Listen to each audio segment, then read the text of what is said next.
All right, I'm ready. Anytime you are, Gary. So, Okay, thank you, commissioners and guests. Today is October 28th, 2020. We have a session today to share with you all a discussion about a public-private partnership model, or P3 model, as it relates to county courthouse constructions.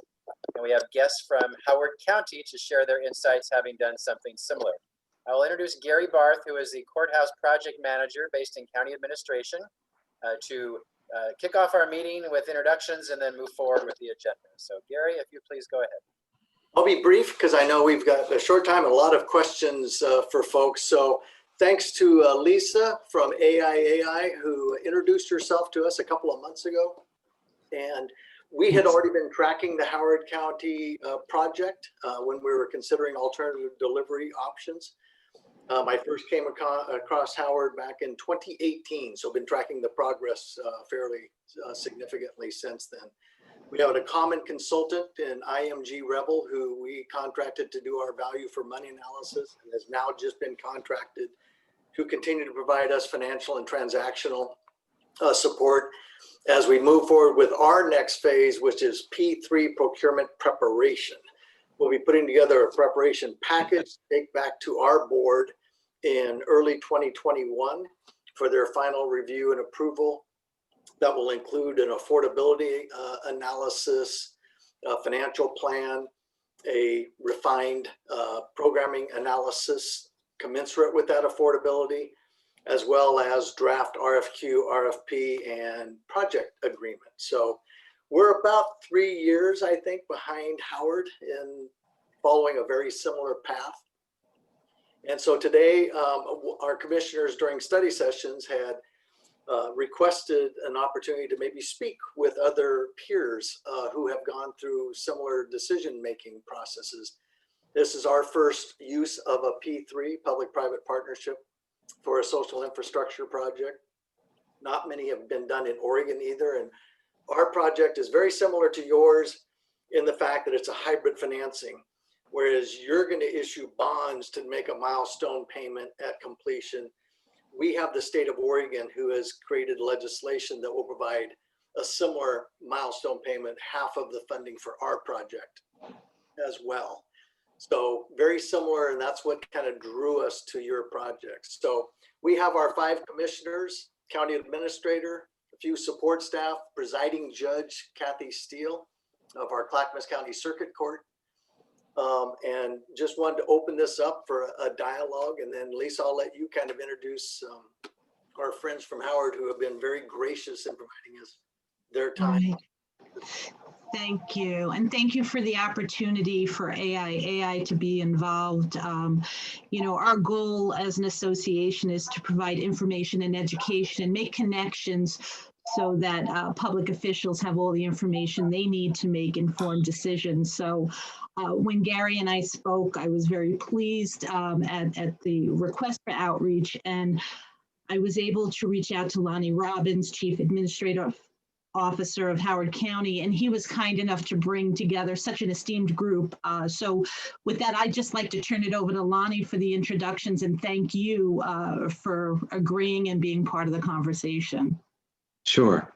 Well, thank you, Lisa. And it's our pleasure to lend any support and information we can to any jurisdiction that's looking to undertake a project like this. We understand what you're going through because we went through the same sort of growing pains and decision-making processes.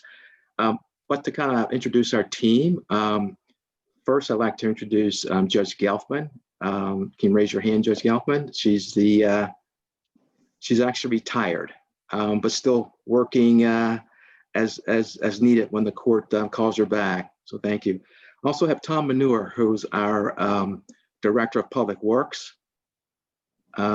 Mark Stromdahl, who is our Chief of Facilities and is responsible for making certain that the courthouse is kept up to operating condition once it's completed. And Dr. Holly Sun is on the panel. Yep. Also have Nikki Griffith. I should back up. Holly Sun is our Budget Director for the county, and Nikki Griffith, wave Nikki. Yeah. And Nikki's our Chief Debt Manager for the county. And Dean Hoff, who's our Purchasing Administrator, who was very instrumental in the procurement process. Also, Norman Parker, which I don't know if I see him on the panel. Oh, there you are, Norman. Okay. Yeah, Norman was involved with the legal aspect of the procurement, and Norman is an attorney in our Office of Law. So, Lisa, I don't know, did you want us to just talk briefly about our project and then turn over to questions, or kind of what's kind of would you like us to do? Well, I think just maybe a little overview, Gary. Is that what you're looking for? And then I'll open it up to Q&A. Sure. So I think we So did I'm sorry, send you. interrupting. If I can introduce our side, the Clackamas County folks, please, if I may quickly do that for our guests from our Right. county. I'm sorry about that. Thank you. That's okay. So we have our elected Board of County Commissioners. I'll announce you if you'll raise your hand. Chair Jim Bernard, Commissioner Martha Schrader, Commissioner Sonia Fisher, Commissioner Paul Savas, and Commissioner Ken Humberston. And then our staff on the call, we have Christina Twilliger, Clerk to the Board, Drenda Howitt, our Commission Staff Manager. We have Judge Kathy Steele, who is the presiding judge for the Clackamas County Circuit Court. Let's see, Garrett Teague is one of our Public and Government Affairs staff that helps with our recording. And with Gary Barth, you've already met. Thank you for the interruption. Thank you.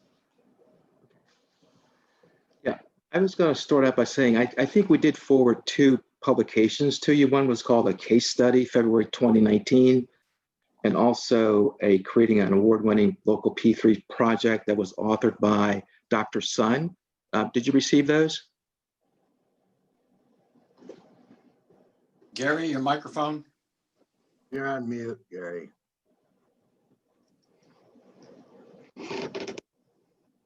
We did receive the case study that has circulated among the board for some time. I don't recall getting anything on the write-up that you just mentioned from Dr. Sun. Dr. Sun, okay, we'll make certain that we get that to you. Okay. But very briefly, I think, and I'll just do kind of a very brief summary of the project and kind of how we got to where we are. So, as you may know, our current courthouse is close to 180 years old. And over I'd say over the last 20-year period of time, we've been trying to figure out a way to build a new courthouse. It's gone through several different administrations. It's had a couple of different renovations, but never really addressing the need to really improve the courthouse and make it a safe place for our constituents and bring it up to date and what's happening, because Howard County is really a very progressive county. So in November of 2014, we had a county executive elected, Alan Kittleman. When he was elected, one of his high priorities was to get the courthouse built, a new courthouse built, because he was a lawyer himself. So he knew what lawyers were dealing with when they were in the courthouse. So what he, I guess, tackled up, the issue that he had, though, is with our capital projects and capital program. We only issue somewhere between 70 to 90 million GO bonds each year. And this courthouse, as you can see, is $150 million. So that would really shut down our program from any other project. So the courthouse was always competing with schools, libraries, parks, things that, and most administrations were taking priority over the courthouse. So Alan really tasked myself and then Director Jim Irvin to come up with a way that we could figure out an alternative method to maybe, make this project happen. So Jim and I talked, and we realized that there was a courthouse that was built in Long Beach with a P3 process. So Jim and I went to a conference a few months after the executive approached us, and really kind of got our learning, I guess. It was a big learning curve for us because we didn't really know much about it. One of the first things that we learned when we went to the conference was that if your project wasn't at least $150 million, that there weren't going to be probably many people that would be interested in it. And we knew that ours was going to be kind of on the cutting edge of that somewhere, it could make it or not. But anyway, we brought that information back to the county executive, and he asked us to really proceed going forward with trying to get the project moving forward. So with that, we realized in talking to a number of people at the conference that one thing that a lot of the bidders look at is whether or not the project's ever going to get off the ground. They don't want to expend a lot of money, working and putting forth bids if the project's going to fail because of political, wranglings and political changes in administration. So the first thing that we decided to do was to, we have a kind of a nonpartisan, citizen-based advisory committee that meets each year that advises the county executive on how much debt he can undertake each year in his budget. It's called the Spending Affordability Advisory Committee. So we thought the first thing that we do is have this committee look at this project because it's a cross-section of the county, cross-section of citizens, cross-section of people from the school system, from the libraries, and from the various different agencies across the county, and with makeup of also representatives from the county council. So that committee looked at the project and they basically unanimously endorsed the project to go forward. And with that, we approached the county council to let them know that we wanted to do this project. Kind of got the buy-in from the council, really went through a very strenuous exercise of educating them about what a P3 is, how it works, and how this project's a little different being a hybrid. And then initially we were able to get the capital project into our budget that year, as well as got a resolution passed by the council to approve us moving forward. And with that, we started to initiate our procurement. And the first thing that we did was we created what was called an industry day. And what that did was to bring in potential bidders on the project to let them kind of know that we are looking at building a courthouse, what we're looking to achieve by building it, as well as we invited citizens and we invited people in the community that lived around the site because we wanted to make certain that we were very transparent about the project. And we want to also make certain that they knew that there was a buy-in from all three branches of government. So Judge Gelfman spoke at that particular event. The county council leadership spoke and the county executive spoke. And then we also, even as a part of that outreach, were able to tap into a citizen group that was from the community. We basically established like a little mini subgroup that we met with them periodically to listen to their concerns about anything dealing with the project, as well as when the project was starting to get on board, we created a website. And with that website, we kept the community involved and apprised of what was happening with the project. I really was going to have Dean kind of go through maybe some of the procurement steps, but basically what I wanted to take away in my brief introduction was that what I found in this process is that the number one key is be transparent. Be transparent about what the project's about, what it's going to cost, the advantages of the project, and any cons that it may have as well. I think also the second thing I'd say is important is make certain that you develop a strong team, a team that is internally strong and committed, a team that externally with experts that you have to advise you. And I'll also be willing to have some of your internal people devote at least a third of their time working on this project. The other thing I think that I would advise is what you're doing today is really reach out and talk to others, talk to other individuals and jurisdictions that have gone through the process, learn lessons that they may have, things that they came across, and see how they kind of tackled those issues. And then the fourth thing I'd say, the political landscape. You got to be very, cognizant to that. For us, it was important because we had a county council that was term limited. So they were going to be leaving after their last term in office, which was like within a year. So we wanted to make certain that we got this project on board and moving forward, because what we found that a lot of times is that when there's administration changes or changes in leadership, the project sometimes there's questions that come up about it. And a lot of times there's desires to maybe revisit something. So you lose time, and really time is money, and you really want to make a decision and move forward. And then lastly, I would say that you need a strong advocate for the project. In that we had Judge Gelfman, someone who is the public trust, someone who's not political, and someone who really is a voice that, can really advocate for the project.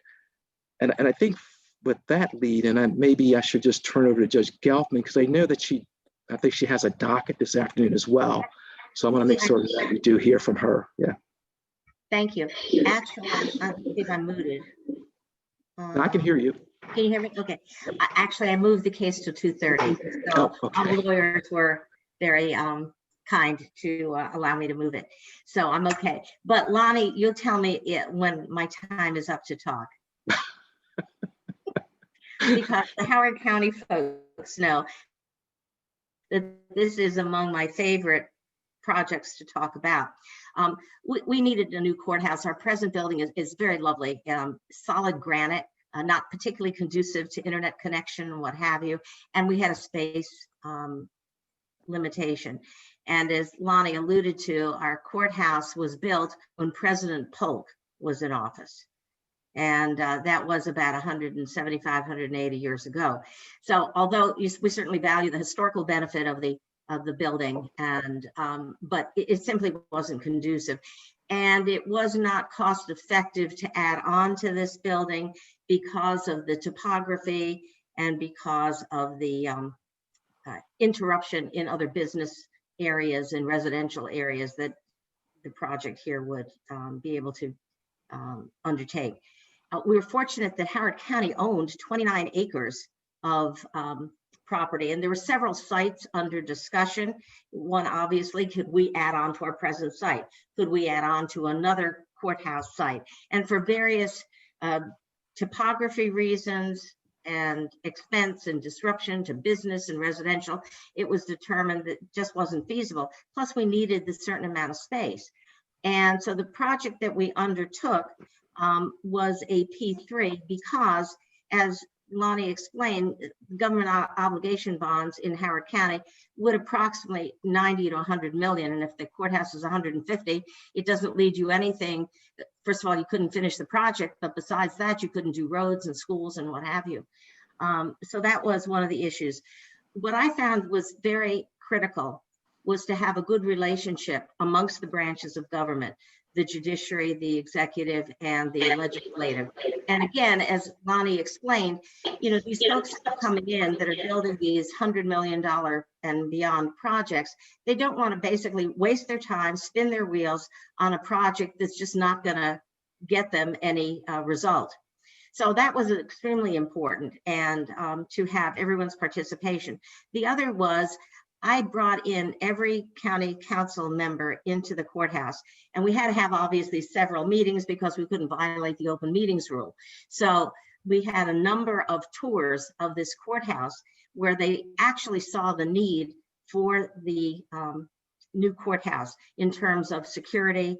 And I'm not going to go into what those issues are, but there's security issues that we were concerned about, health and medical, being able to reach the medical EMT people, being able to physically reach someone, arrive at someone's area to assist them should there be an emergency, because many of the areas in the courthouse are not accessible by elevator. Another issue was jurors and staff. We didn't have enough place physically for people to congregate, and therefore the parking was an issue. Until people really understand that most jurors or potential jurors come in their individual cars, which means each car needs a parking space. People don't really understand that when you're bringing in a panel of 110 jurors, there are 110 cars out there. And that is in addition to the normal staff and the judges and normal number of litigants and attorneys who frequent the courthouse. So all of those things were very important to make sure that the council members literally understood why we were asking, that it wasn't for the lawyers and judges, but it was for the litigants, for the jurors, for everyone who frequents the courthouse. And folks of course don't understand either. They think, well, it's a courthouse, I don't need a courthouse. Well, you don't need it until you need it. until you or a family member have a divorce case or a contract case or a personal injury case, malpractice, whatever, criminal matter, whatever it happens to be. And then everybody needs to come to the courthouse. In our situation here, we didn't have adequate rooms for attorneys and clients to meet privately. One thing that struck me, and I think this is a visual that you will understand, when I was walking in the hallway one day and I saw an attorney and a litigant literally over a trash can, like a tall trash can, discussing, what the custody arrangement should be and what the child support should be. And I said to myself, this is just not right. These people should have a private area to discuss. It shouldn't be rushed. It should be confidential, and so on and so forth. So I explained all of those kinds of things to the council members as they came and when I appeared before them on behalf of the court to advocate for the new courthouse. The other thing I did was make sure the stakeholders in the building, whether it was the clerk's office, whether it was the sheriff's office, whether it was the register of wills or probate court, or orphans court, we call it. In addition to that, make sure all these stakeholders that are not physically within the building, but certainly have an interest in putting on the cases, the bar associations, domestic violence organizations, parole and probation, any of those kinds of organizations, to make sure that they would have input as to what they would like the new courthouse to look like in terms of their being able to promote their particular areas of interest and job. So I think I'm going to stop with that, Lonnie, unless you or Dean or Tom Mark wants me to say something specific, but that's just to give a very broad overview. And Lonnie was very kind that he said I was an advocate. I think most people would believe that I was, I can see Nikki smiling, a persistent individual, and you have to be, because it's like anything else, if you don't make yourself heard and understood and understand what the concerns are of those to whom you're speaking, you really don't have an understanding. So I would meet with the council people individually, and I think, tell me from your point of view, what are the concerns? Here are our goals. What can we do to reach a consensus? And literally thousands and thousands of hours on days that the court wasn't even sitting, on weekends, nights. Our staff, our Office of Law, the Executive's Office, the Planning and Zoning, everybody was always on board. And then we were very fortunate to have like IMG and other external experts with us. And it was a very collaborative situation. It's still ongoing. If anybody has the opportunity, I really would love you to see the courthouse in person if we ever get out of COVID, and if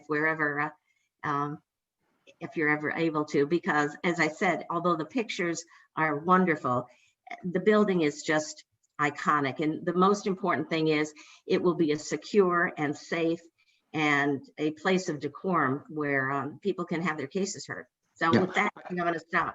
Yeah, I would say, I think I want to leave enough time that we make certain that we can address any questions that Clackamas County may have. And some of those may even come up with things that may involve purchasing, but so Dean can just address those when he's talking. So I'll turn it back over to Lisa and the county. Thank you.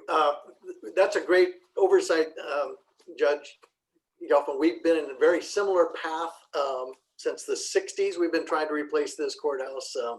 We have strong momentum, board commitment. It's one of 12 strategic priorities that the board has adopted to have this project completed. And we are next in line for the state financing of this program. So we're kind of all systems go. At this point now, it's the delivery approach, the P3 analysis that we're undertaking.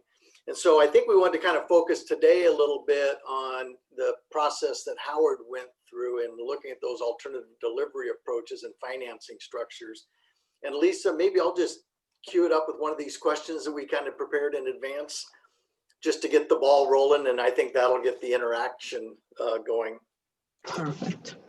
I'm going to jump to the second question on the sheet that Lisa had prepared for us all. In a P3 approach, the public agency is committing to a contractual obligation with the private developer to oftentimes design, build, partially finance, operate, and maintain, the DBFOM approach. And as many of you at Howard know as well, is oftentimes public projects are, the focus is on the capital construction cost. Where do we get the funds to build it?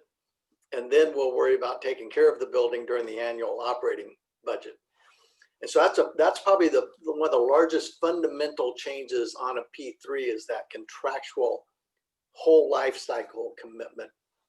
So our understanding is that, you know, the value for money analysis whole purpose was to address that by kind of normalizing all of the different cash flows and adjusting for the risk transfer and the life cycle development. But maybe you could talk, I know Nikki and I actually had a phone call, I think a couple of months ago, where she shared some of her insight with me just one-on-one, but perhaps Howard folks could kind of address how you got comfortable with that decision moving forward on a P3. Yeah, I can start off and then maybe I will throw it to Nikki or Holly to kind of talk more, or even Mark Stromdahl. But I think for us, I mean, we realized that with our typical projects, or I should say buildings, deferred maintenance was something that was happening more frequently. And we were never having sometimes the staff and the money to maintain buildings. And so then it costs more as you kind of keep pushing that off. So with this P3 process, we saw a situation where you can have that part of the project and that is on the contractor to really maintain the building and to actually put in materials that are going to be lasting and kind of will be more cost effective. Because typically, with government procurements, you're always looking for low bid, which means a lot of times the materials that may go in are going to be a little maybe inferior as well. So this was really trying to get a better bang for the buck, so to speak.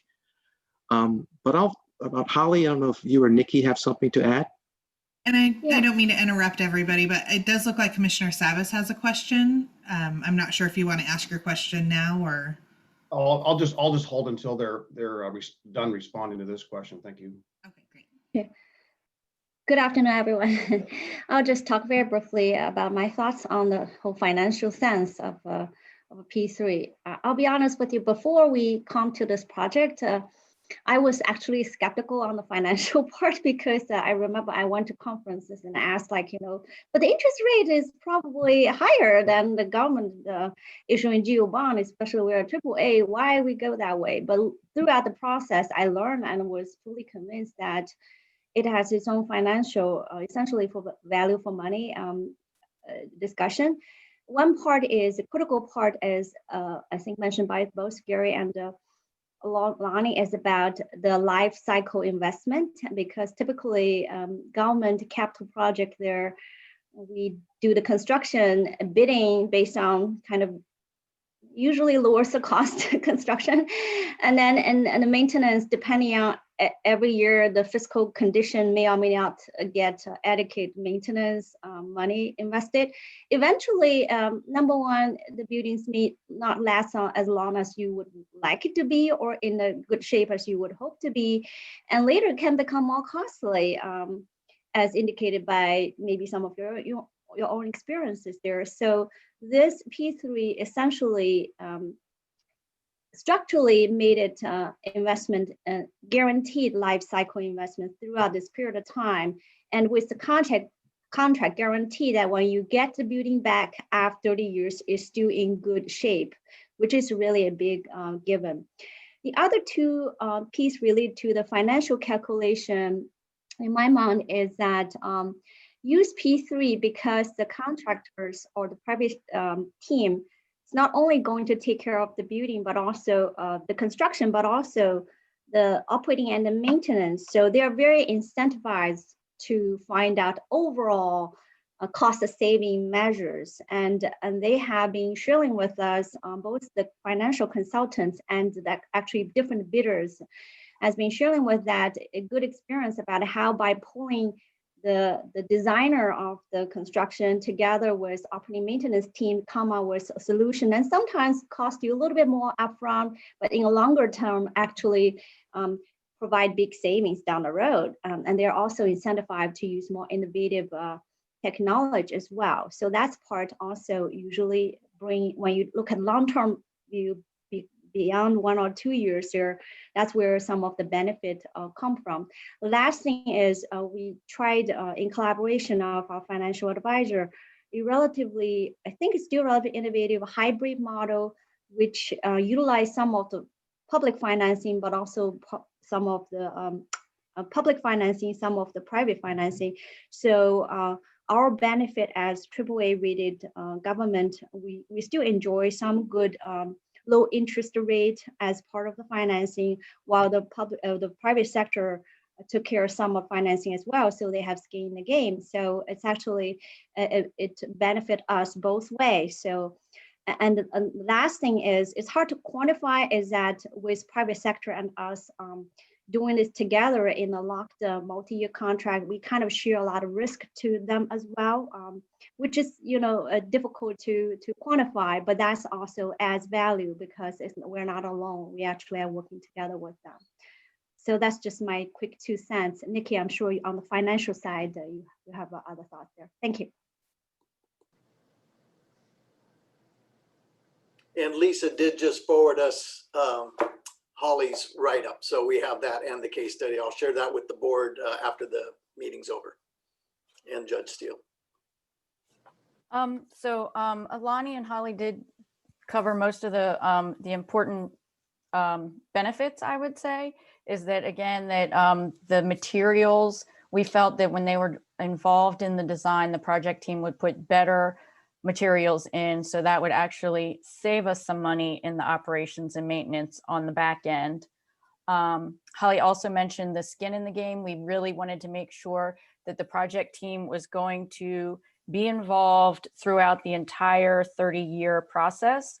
That was just something that was very important to us to ensure that. And then something that was, besides the hybrid model, that was very, I think, new to the P3, was that our milestone payment is not paid until we take occupancy of the building. And previously, our understanding was that most had milestone payments throughout. We weren't sure what the project team bidders would think of that, but apparently it wasn't really a concern for them. They just have a short-term loan that they're using until they take occupancy. But we wanted to have that, give them an incentive to make sure they met our deadline. And so that's a pretty big incentive right there. And we'll be looking at a similar approach for our state payment. Right now it's on a reimbursement basis, but we're going to do the analysis about having it a milestone payment at completion. Hey, Gary, I was just going to mention as well, part of our, I guess, arrangement is that, you know, if there's anything that is broken or not functioning during this 30-year period, there's like deductions from the payment. So again, they're incentivized to make certain that the building is maintained well, that there's certain materials that are put in that are going to withstand, you know, at least a 30-year or plus term of the payment process. So it's kind of like, you know, they're on the hook for making certain that things don't work. They're going to be, you know, be deducted or penalized. Yeah. That's where the term availability payment comes in for our board, is if the certain portions of the building are not available for any reason, there's a deduction in the lease payment. Mm-hmm. And one last item I remembered, part of our financial analysis was also determining how the credit rating agencies would view the P3 payment, if that would be included in our debt ratios. So we really wanted to make sure, as Holly mentioned, we're a AAA. We wanted to make sure that this was not going to affect our credit rating in any way. And so we got comfortable with that fact. Great. We've got Piper Sandler as our bond counsel. They're on our technical advisory team, and they'll be working with IMG to answer those same questions for us. Thank you.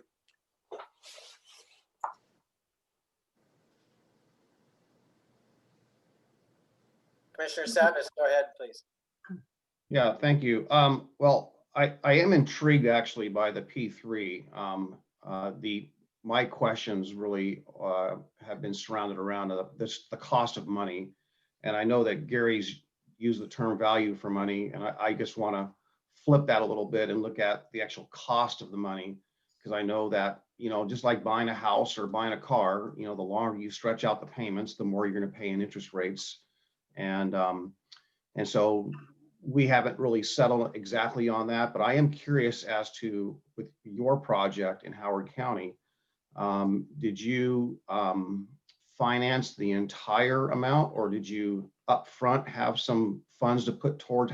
What was the matrix of the funding as far as the financing versus what you put up in capital cost?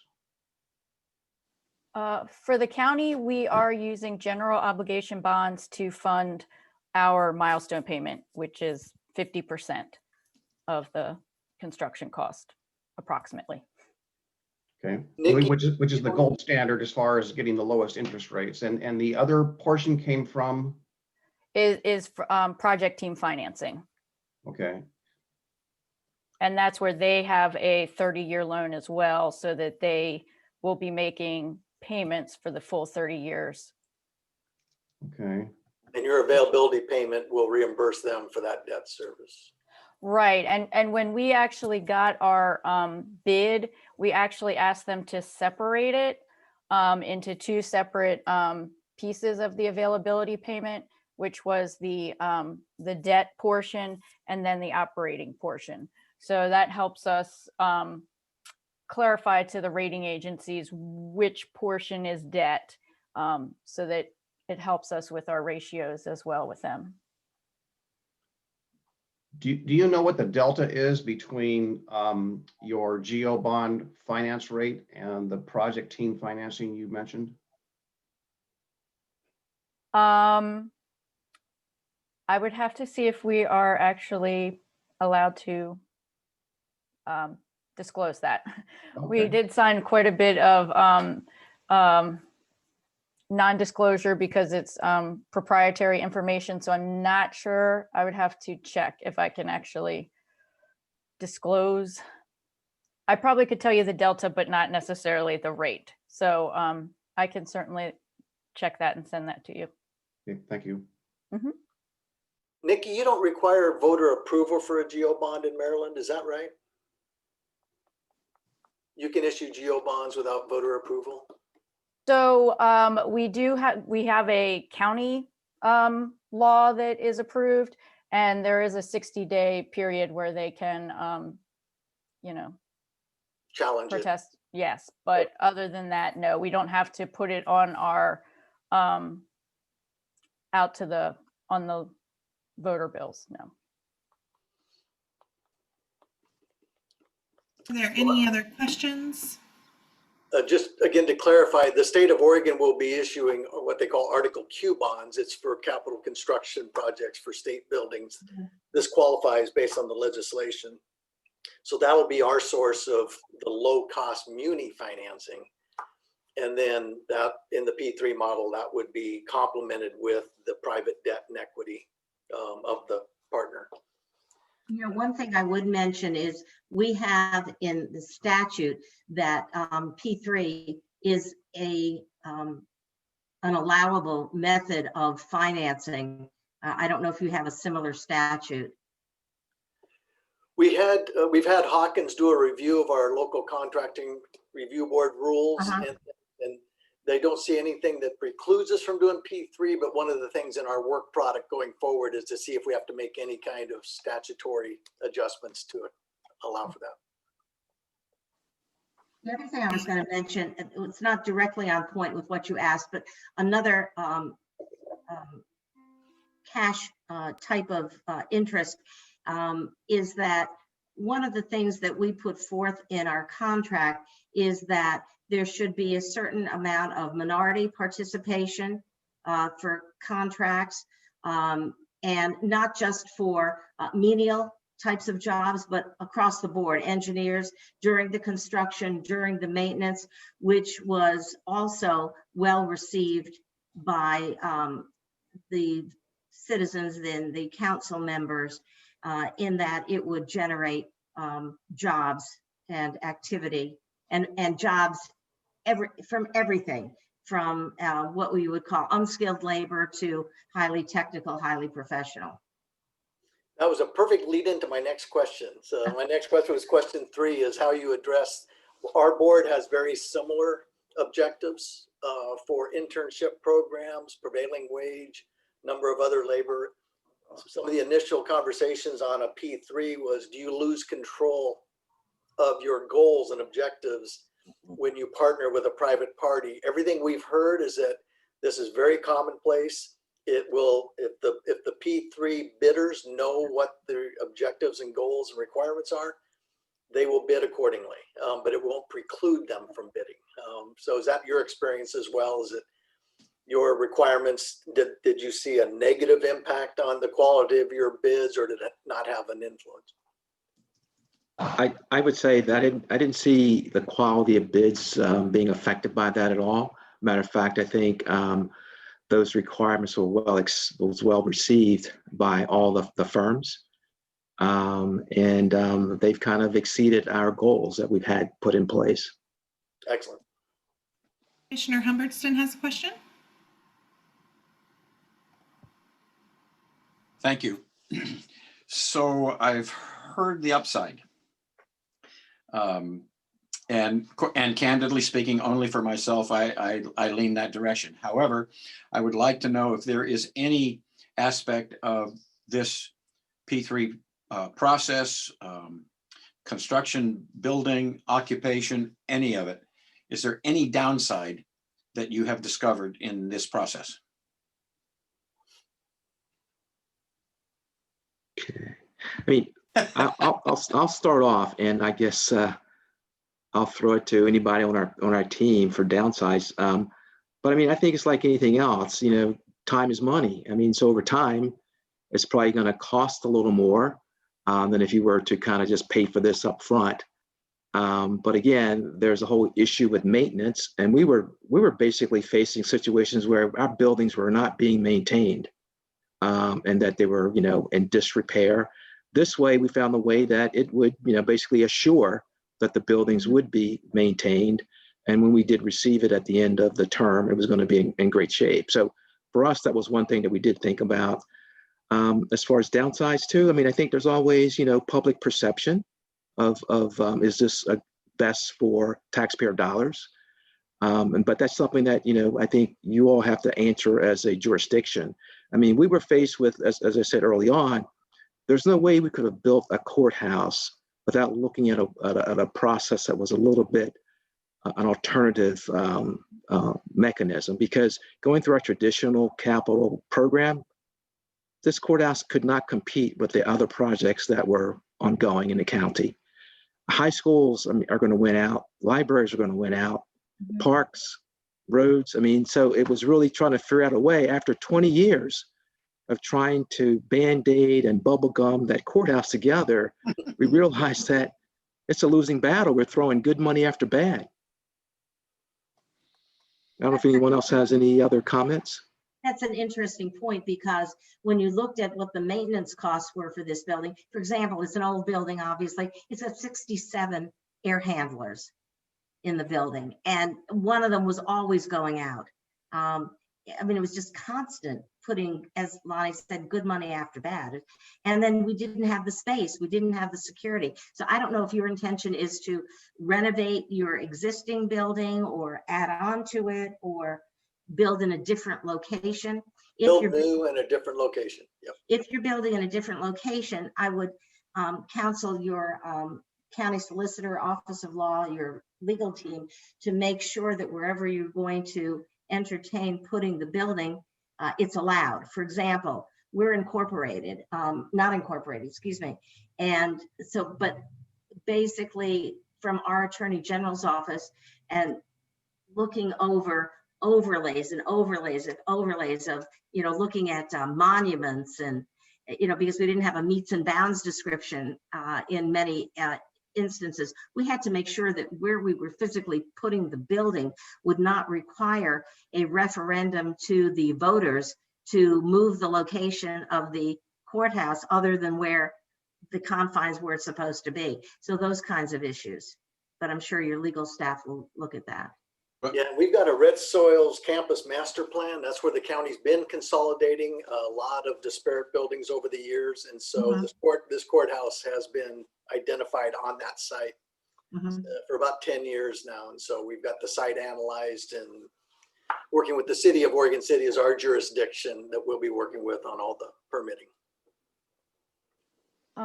So one potential downside would be if your project team is not cohesive and they don't, they try to nickel and dime you. We spent a lot of time, almost a year, working on our project agreement and our RFP to make sure that we were all in agreement as to what our priorities were. And we also really looked into, when we interviewed the different teams, how they interacted with one another to make sure that they were working together well. Because we really looked at this as almost like a marriage. We were going to be involved with this company for 30 years, and we wanted to make sure that we really made the best choice possible. And as part of our RFP, the vast majority of our points went to the design team, and those characteristics. The price was a much smaller portion of our rating. And so we really put a lot of time and effort into making sure that we chose the right team so that we could avoid any downside. I was just going to add another thought that came to mind. I don't know if this has come up in your discussions, Gary, but we had a provision where we paid unsuccessful bidders a stipend. Yes. And so I don't know if that's something and that's something we had to kind of convince our council that we needed to do, because they kind of wanted to know, why are you going to pay somebody who didn't win, X number of dollars? But it's all part of trying to get, the best teams applying to the job and reimbursing them for some of their costs when they're putting forth their proposals. So, yeah. Yeah, we were factoring that cost into our analysis of stipends to unsuccessful. We've heard best practices that if you want quality proposals, you've got first short, and that's why we shortlist from an RFQ, right? Shortlist, you're only giving stipends to a couple of folks. But you want them to put their best effort forwards, and they're basically going to be designing your building through that competition. So you're getting a lot of value from the competitive. Right. So did the company, I have another question, a follow-up. So did the company that you selected have previous experience doing a P3? Yes. Thank you. Right. And just to the stipend comment, it also shows and demonstrates a commitment to the private sector that you're serious about this, because there is a cost to responding. So it is a best practice.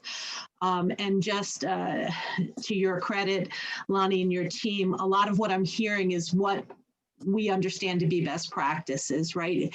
Upfront, understanding what you're trying to achieve, what outcomes you want, building that into the process, into the documents, RFPs, RFQs, shortlisting, all of those just are part of a really good, solid process to get you where you want to be in the end.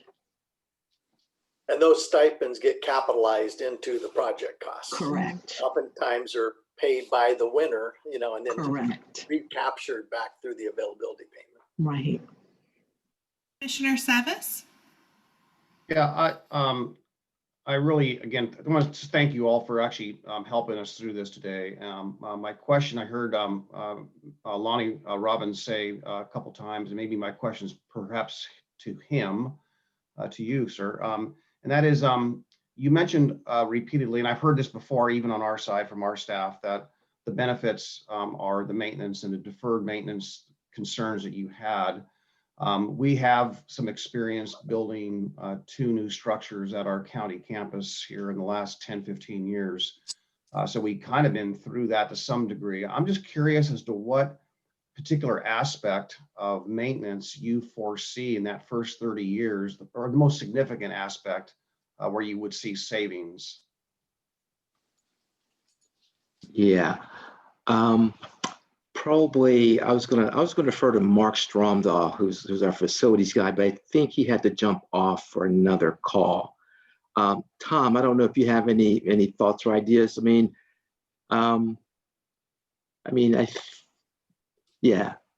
they put in really high quality, good materials, I guess the HVAC should be in decent shape. I'm just talking off the top of my head. I don't know if anyone else on the team has any ideas. Dean, do you have any thoughts or savings? Energy savings in the design and also materials that was probably a little more costly materials, but later when do the maintenance actually would, you don't have to change carpet all the time if you have something different materials, stuff like that. So, and kind of smart design, have lights here, all those different pieces there. I think that's I recall that's very important. I was going to say too, I think too, the issue is that there'd be preventive maintenance performed regularly so that when you do eventually get the building at the end, it's in good shape. Whereas I think for us, again, I'm just talking from experience, but we weren't even really doing a lot of the preventive maintenance. So then we were only fixing things when they broke and then, or they would break. And so you really are costing more money that way. So if you're really keeping up on the maintenance, I think that's a cost savings. Right. And that is the value, is that ongoing continuous maintenance and that handback in good condition. To your point, Holly, the materials used are probably at a level higher, lasting longer, energy savings. And we can provide more information about that. We have some documents on the operations and maintenance piece and where the value comes in. So I'm happy to send those over, Gary, and we can set up another conversation specifically to that point if that would be helpful. Yeah, I think the other piece too is the incentives that Lonnie had mentioned earlier too. They're managing this building to a performance standard. And so if it's not maintained to that performance standard, they've got skin in the game and they get penalized financially for that. So that's a pretty big incentive to take care of the building through its life cycle. Correct.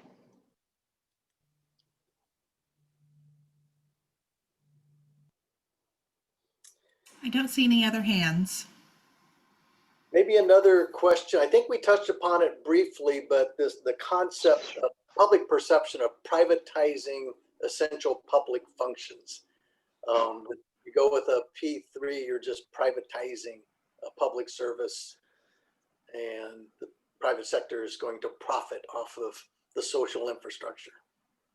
Did you have those concerns voiced, and how did you address those with your constituents?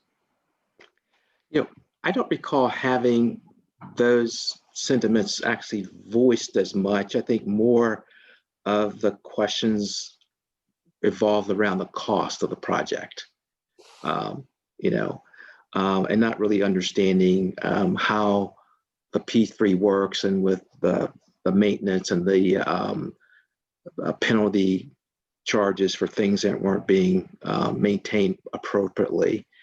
But I think in this country, I think privatization and government working together is starting to happen a little more often. I think in other countries it's been going on for quite some time.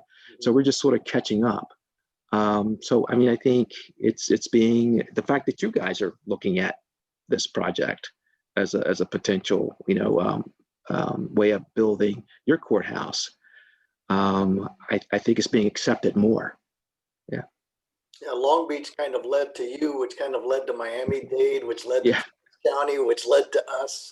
And so I think back to your question too. I think you have to have a reason why you want to do a P3. You've got to analyze what makes this work for you, and that's where we were. We were like at a point where we can't build this courthouse the traditional way. So how can we do it? How can we make this happen? And for us, this was the answer. It may not be the right way for every project. So I think it depends on the project. I think it depends on a lot of different factors, but yeah. One thing I want to add is that the public engagement part, I think Lonnie said very beginning, and also Judge Gelfman mentioned that. Our county has a spending affordability advisory committee. They actually took a pretty important role in that with representative from the residents, basically. So they actually deliberated that, and we engaged the financial advisor and the consultant, essentially experts in those areas, and talk about different implications, the pros and cons, what is that? So that was all deliberated actually in public, and the team actually end up having recommendation and look at different options there. That actually become very powerful.